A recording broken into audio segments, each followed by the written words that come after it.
Uma análise feita pelo jornal o Globo mostra que o Palácio Planalto produziu para bolsonaristas da comissão pedido de convocação de pessoas que se dispunham a defender medicamentos sem eficácia comprovada e condenar o lockdown. Antes mesmo do início da CPI da Covid no Senado, já era notório o esforço do governo para impedir o avanço da comissão sobre as falhas do governo no combate à pandemia no Brasil. Além de trabalhar para que a investigação mire na destinação de recursos federais a estados e municípios, o Planalto também atua para dar lastro a atitudes amplamente criticadas, como o desestímulo ao distanciamento social e a defesa do tratamento precoce, mesmo sem amparo científico. Isso ficou demonstrado nesses requerimentos redigidos dentro do Planalto para convocar pessoas que defendam as teses do governo. Assim, tenta evitar um dos desdobramentos esperados nos relatórios finais de todas as CPIs.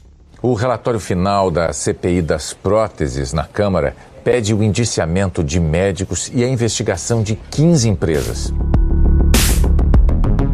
Os pedidos de indiciamento, via de regra, são levados para órgãos como a Polícia Federal, o Tribunal de Contas da União e o Ministério Público Federal, que pode usar informações coletadas pela CPI para eventualmente oferecer denúncias à Justiça, caso julgue apropriado. No caso da pandemia, as responsabilidades poderão ser atribuídas a servidores públicos, prefeitos, governadores, ministros de Estado e ao próprio presidente da República. Mas o enquadramento de cada um não é uma questão simples. Depende de provas que indiquem o descumprimento da Constituição ou de leis que tratem dos temas relacionados à crise, como foi o caso da ação movida pelo MPF do Amazonas contra o ex-ministro Eduardo Pazuello pela falta de oxigênio em Manaus. O MPF identificou atraso no envio de equipe para diagnosticar a nova onda de infecções, omissão no monitoramento da demanda por oxigênio, demora na adoção de medidas para evitar o desabastecimento, pressão do Ministério da Saúde para a utilização de um suposto tratamento precoce. E no caso da CPI, de que forma eventuais omissões, ações equivocadas ou mesmo desvios de dinheiro para o enfrentamento da pandemia podem ser enquadrados na lei? Quais são as particularidades para responsabilizar um presidente da República por falhas no enfrentamento da pandemia? E como a atuação do Procurador-Geral da República acaba sendo decisiva nesse processo? Esses são os temas do Ao Ponto desta segunda-feira. Eu sou o Roberto Maltic, estou com a Carolina Moran e nesse episódio conversamos com o advogado Silvio Guide, mestre em Direito Administrativo, autor do livro Serviços Públicos de Saúde e ex-membro do Fórum de Saúde do Conselho Nacional de Justiça. Fique com a gente.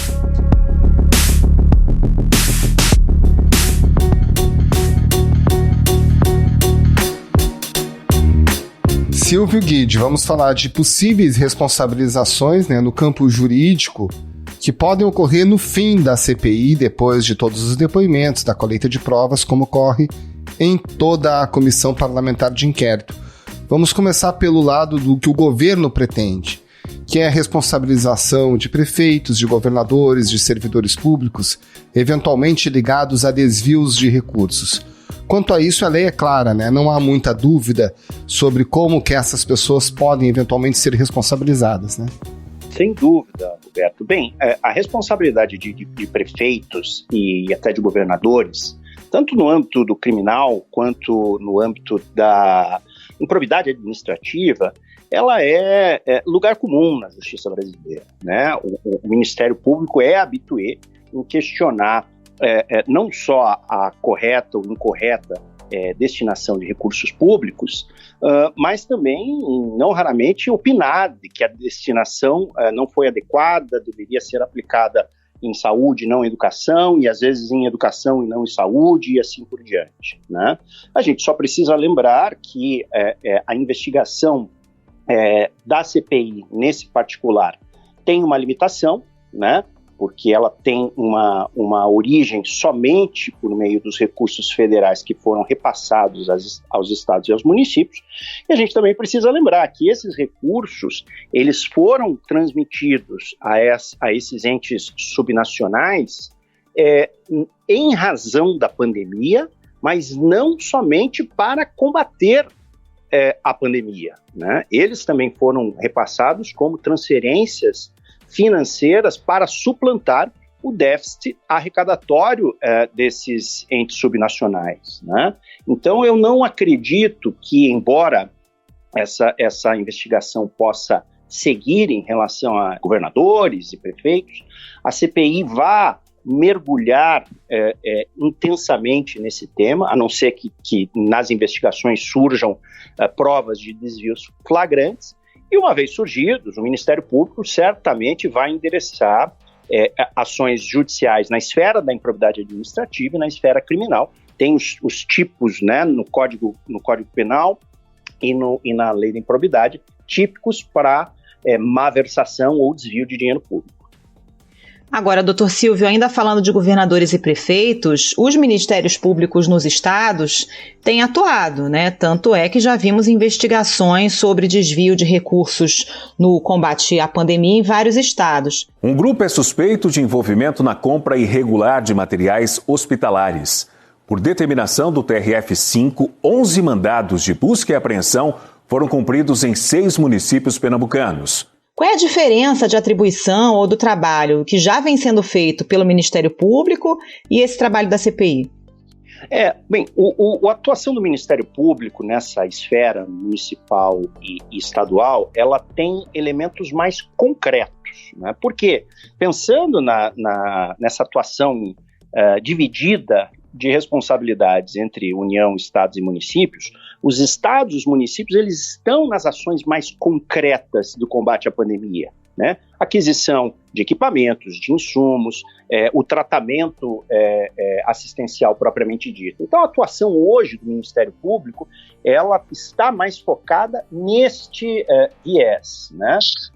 A CPI vai fazer uma verificação talvez um pouco mais abrangente, né, a depender do quanto ela for imergir nesse tema, que olha, a verba destinada foi utilizada de forma adequada, né?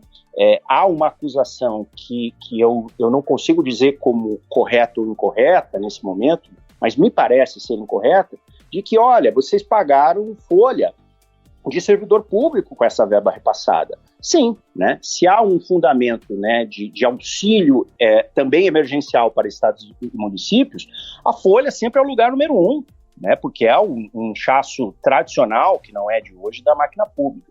Então não vejo isso como um problema se estiver efetivamente conectada ao suporte da verba federal para fazer frente a esse déficit tributário, né, arrecadatório. Então, a diferença, penso eu, né, para te responder objetivamente, Carol, é nisso, né? Essa relação do recebimento da verba pública federal e a sua utilização de acordo com as diretrizes e o acordado, né, para a utilização dessa verba.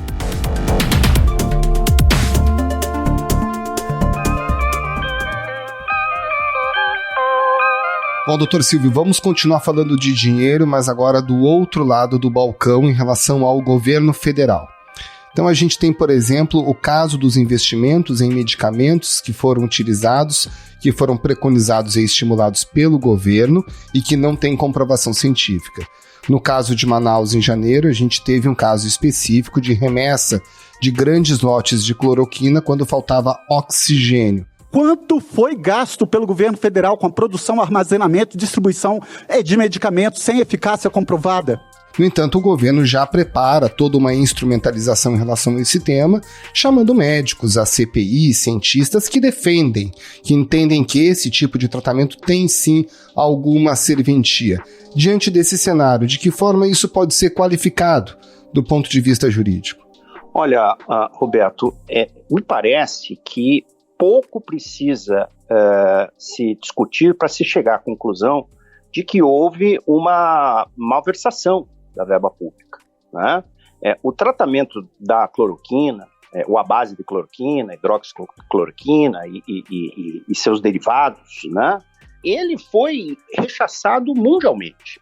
Nós não temos nenhum país, né, dos mais, em especial aqueles que podem servir como referência para nós, se valendo desse modelo terapêutico como forma assistencial para combater os efeitos da doença, né?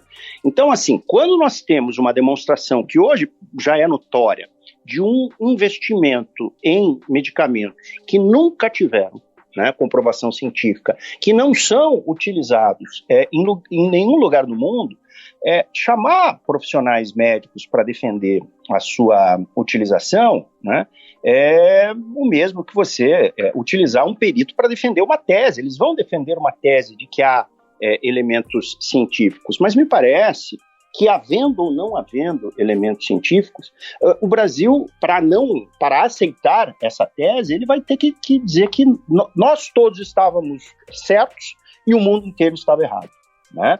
E me parece isso muito pouco palatável quando a gente vê os países que enfrentaram de maneira mais eficiente a pandemia, já com altos níveis de vacinação, com um número baixo de mortes, embora os Estados Unidos, que hoje vacina bem, né, teve um número significativo de mortes, mas a gente também vê que a evolução dos Estados Unidos ocorreu a partir da virada da presidência, né? Os números mostram isso. Então, me parece o seguinte, Roberto, o fato, ele não pode ser desmentido. O Brasil investiu em cloroquina, investiu pouco em distanciamento social, investiu pouco numa estrutura de saúde que tenha flexibilidade para os momentos de maior e menor crise sanitária, né? E aqui a gente tem um elemento de prova da má versação do dinheiro público. O que vai competir a CPI, me parece, quem são os agentes políticos responsáveis por essa má aplicação, que é um ilícito, é crime, né, sob a perspectiva da lei do SUS e do Código Penal, e é um ilícito também de ordem de improbidade administrativa. Doutor, o senhor citou aí malversação de recursos públicos e improbidade administrativa porque o governo usou dinheiro público para investir nesse tipo de medicamento, né, como a cloroquina. Mas esse episódio vai além, porque muita gente foi na farmácia, por exemplo, e comprou ivermectina e tomou por conta própria. Então, que tipo de tipificação jurídica isso poderia representar? Bem, esse perfil, né, de comportamento do governo, né, que é digamos assim, um trabalho que contribui em desfavor da informação correta, né? Então ele, além de não informar, ele informou mal, tá? E desencadeou esse comportamento, então, da população, me parece representar um dos crimes de responsabilidade, né, previsto na lei de responsabilidade, que é atentar contra os direitos sociais. A saúde é um direito social, né, um direito fundamental social, o que significa que o Estado tem que garantir ao indivíduo a possibilidade dele cuidar da sua saúde ou o Estado cuidar da sua saúde. E esse cuidado, Carol, ele não está só no momento da atenção ou da assistência terapêutica. Ele está a um passo atrás disso tudo, que é na informação.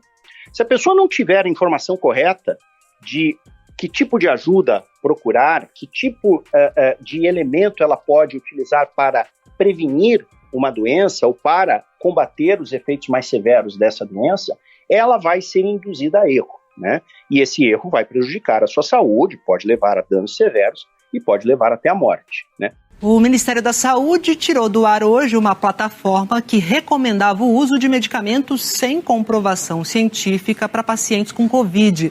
Nesta semana, o ministro Eduardo Pazuello negou que tenha falado em tratamento precoce da doença, justamente o termo que aparece na tal ferramenta.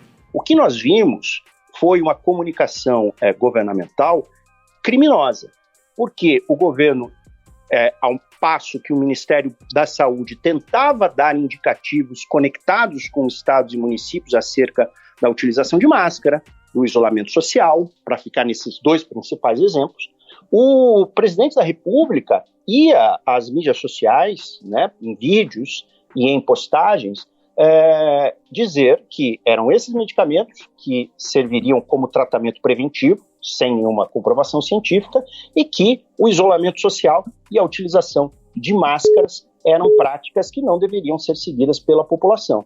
Pessoal, começa a aparecer estudos aqui, não vou entrar em detalhe, né, sobre o uso de máscaras, que num primeiro momento aqui, uma universidade alemã fala que elas são prejudiciais a crianças, né?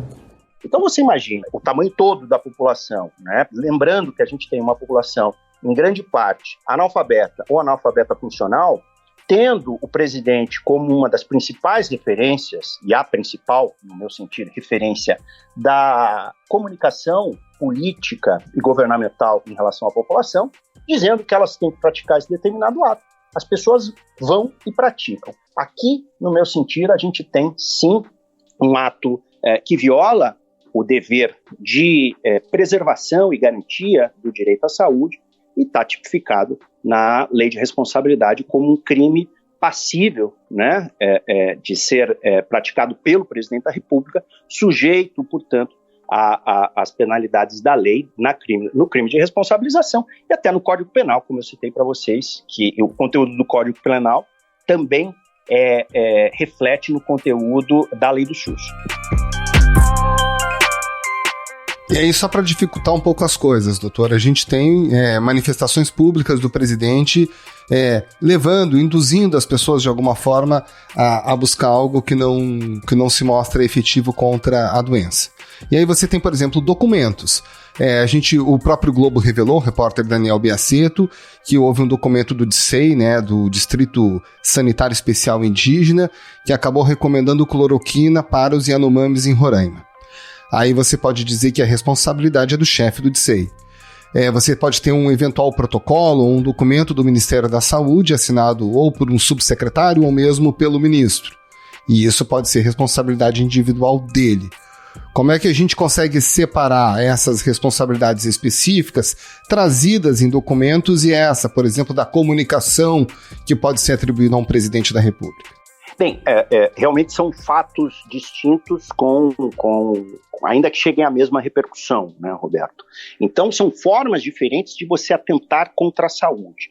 Vamos fazer um recorte para lembrar que a lei do SUS ela tem um capítulo específico para falar da saúde indígena, levando em consideração um nível maior de vulnerabilidade dessa parcela da população, principalmente porque tem não só menos acesso ao conhecimento científico, né, para os cuidados em relação à sua saúde, mas também porque tem crenças pessoais que às vezes dificultam o cuidado da saúde dessas pessoas.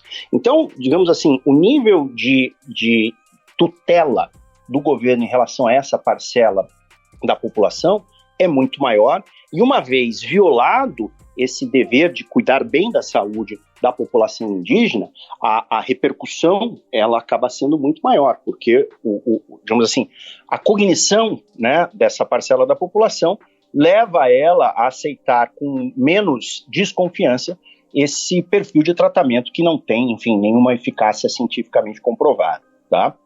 Voltando a essa análise, digamos assim, mais geral, ministros e chefes de departamento, né, que se responsabilizam por assinaturas de protocolos que não têm base científica, praticam uma forma de atentação, né, à saúde, né, uma forma de violação do direito à saúde das pessoas, mas objetivo, porque esse perfil de protocolo ele vai chegar lá na ponta, ele vai chegar na assistência médico-hospitalar no momento do atendimento das pessoas acometidas por Covid.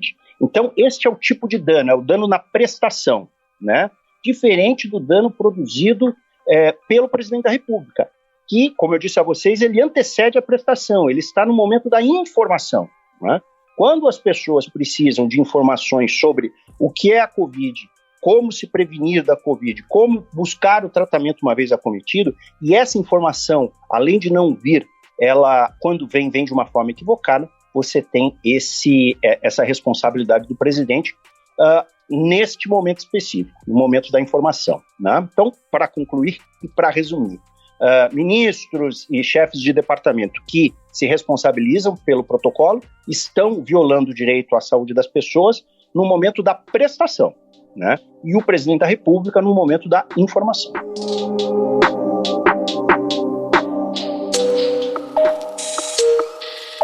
Doutora, a gente falou aqui sobre tratamento precoce, sobre desinformação. Queria perguntar também sobre vacinas, porque o governo não comprou as vacinas no momento em que elas foram oferecidas, comprou com atraso Mas havia recursos para isso e a justificativa do governo era de que não havia garantia sobre a eficácia das vacinas, que as cláusulas dos contratos eram duvidosas. Como é que isso pode ser tipificado para que haja responsabilização de quem não comprou as vacinas quando deveria? O tipo, né, quando a gente fala em tipo, né, é o conteúdo da lei que revela a ação ou a omissão como ilícita, também está em atentar contra o direito social à saúde da população, né? Me parece que a gente tem um dever de zelo que foi violado, porque nos processos de inovação científica, principalmente quando a gente está no âmbito de uma pandemia, o governo ele tem uma chancela, né, para fazer algumas apostas, desde que isso seja, obviamente, dentro de parâmetros razoáveis. Então, olha, nenhuma vacina estava ainda chancelada por nenhuma das autoridades sanitárias internacionais. Mas já haviam discussões, já havia estudos, né, suficientes indicando que estávamos no caminho certo. E os principais países do mundo já começaram a fazer pré-contratos. Óbvio, com cláusulas que orientavam condutas lógicas, no meu sentido. Olha, eu tenho um contrato de pré-compra com você, eu posso até me responsabilizar por um pagamento antecipado, mas o nosso contrato depende da autorização, da eficácia e da segurança dessa vacina. É assim que você contrata em termos de inovação tecnológica. O Brasil não quis dar este passo, não é correr este risco, é dar este passo equilibrado quando você está no âmbito de contratação de novas tecnologias. A desculpa, né, ou a justificativa, mas, né, com todo respeito, isso para mim foi uma desculpa, é a suposta cláusula, né, do contrato da Pfizer, né, para pegar esse exemplo, de que a Pfizer não iria se responsabilizar por eventuais efeitos adversos da sua vacina, né, e que isso ficaria à conta do país, né, da administração pública federal. E ficaria de qualquer forma, né, a relação do cidadão com o Estado, se há alguma espécie de dano derivado dessa relação, o Estado vai ter que se responsabilizar de qualquer forma. O que parece que o governo não conseguiu entender é que os riscos de um efeito adverso no número que a gente vê cada vez mais pequeno e pouco significativo, ele é muito menor do que o risco que agora se materializou. Estamos atrasados com vacinas, temos mais de 400 mil mortos, temos um ambiente onde as nossas instalações de saúde, os nossos recursos humanos estão sobrecarregados, né? E este tipo de dano, né, ele tem uma carga de responsabilidade muito maior por parte do governo, e o efeito nos cofres públicos, que era aquilo que o presidente estava preocupado, sem dúvida alguma, muito maior. Porque além das mortes, né, de todas essas pessoas que podem gerar indenizações contra o governo, a gente tem um impacto, em especial, na economia, que demora a retomar a sua aceleração, por conta dos efeitos da manutenção da Covid por mais tempo do que deveria. E aí, todo esse conjunto de ações, né, ou de omissões, no caso específico, isso fica enquadrado em onde, exatamente? Mais uma vez, Roberto, em atentar contra os direitos sociais do cidadão, um crime de responsabilidade, né, previsto na Lei 1079, que é a lei de crimes de responsabilidade que envolve ali presidentes, ministros e outras autoridades. Doutor, qual o caminho para que haja algum tipo de punição concreta a partir dos trabalhos da CPI? Porque tudo isso é encaminhado ao Ministério Público, mas, por exemplo, no caso do presidente da República, para que haja uma investigação, algum tipo de punição, depende da vontade do Procurador-Geral da República, né? Sem dúvida. E a gente já tem, Carol, sinais objetivos de que o Procurador-Geral da República não vai levar esse assunto adiante, né? Aras afirmou que segmentos políticos clamam por medidas criminais contra autoridades federais, estaduais e municipais e que já vem adotando todas as providências cabíveis desde o início da pandemia. E acrescentou que eventuais ilícitos que importem em responsabilidade de agentes políticos da cúpula dos poderes da República são da competência do Legislativo. O Procurador-Geral da República foi escolhido de uma forma exótica, né, para dizer o mínimo, e hoje ele reza a cartilha do governo, né? A gente viu esse comportamento revelado naquela discussão do STF sobre abertura ou não de templos religiosos, né? A gente vê em vários momentos o procurador sendo uma espécie, não de defensor do Estado, mas de defensor do presidente da República. Ele está lá, digamos assim, estrategicamente colocado, deve ficar lá, então provavelmente na abertura da vaga do STF, agora com a aposentadoria do ministro Marco Aurélio, não será ele o escolhido, exatamente para não permitir que o avanço das conclusões do inquérito redunde num pedido de processamento do presidente da República. Me parece, portanto, que o caminho, se alguém, né, se houver esse desejo derivado de uma conclusão de responsabilidade do presidente, dele ser processado, o caminho não é o caminho judicial, vai ser o caminho político do processo de impeachment que tem foro na Câmara dos Deputados a iniciar, né? Essa será a resposta para nos conectarmos com o planeta. Os crimes contra a humanidade não prescrevem jamais e são transnacionais. Milosevic, Augusto Pinochet são exemplos da história. Doutor, no primeiro dia da CPI, na primeira reunião, aquela que houve a eleição do presidente, o relator Renan Calheiros, em seu primeiro discurso, chegou a mencionar alguns líderes muito conhecidos, Pinochet, Milosevic, né, genocidas contumazes, e fez essa analogia falando dos problemas da pandemia. A gente sabe que existe todo um movimento de camadas da nossa sociedade civil tentando tipificar crimes internacionais, crimes contra a humanidade, supostamente cometidos pelo presidente. Isso tem chance de prosperar na sua avaliação? É difícil, Roberto. Óbvio que a gente está em um momento onde os crimes contra uma população, contra uma parcela da sociedade, ele tem perfis diferentes, né? Antigamente eram armas apontadas para as pessoas, né? Eram linchamentos, eram ataques em massa à vida das pessoas, né? O de hoje, né, essa realidade de hoje, é uma espécie de desleixo em relação ao bem mais precioso da população, que é o bem da vida, né?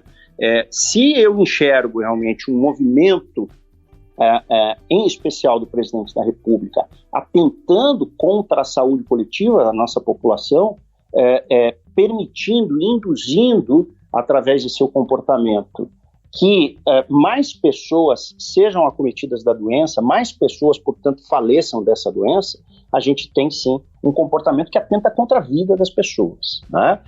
Óbvio que daí, para nós termos uma espécie de processo penal internacional do presidente, a gente teria que mudar o paradigma deste perfil de representação, que está muito ligado a conflitos civis armados, né, a guerras entre países, né, ou entre povos dentro de um mesmo espaço geográfico, né? Eu não acredito que a gente vá ter, nesse curto espaço de tempo, uma modificação desse paradigma. Doutor Silvio Guide, muito obrigada pela participação, um bom trabalho para o senhor. Muito obrigado, doutor, um abraço e uma ótima semana. Eu que agradeço o convite e a oportunidade de colaborar com esse podcast de vocês.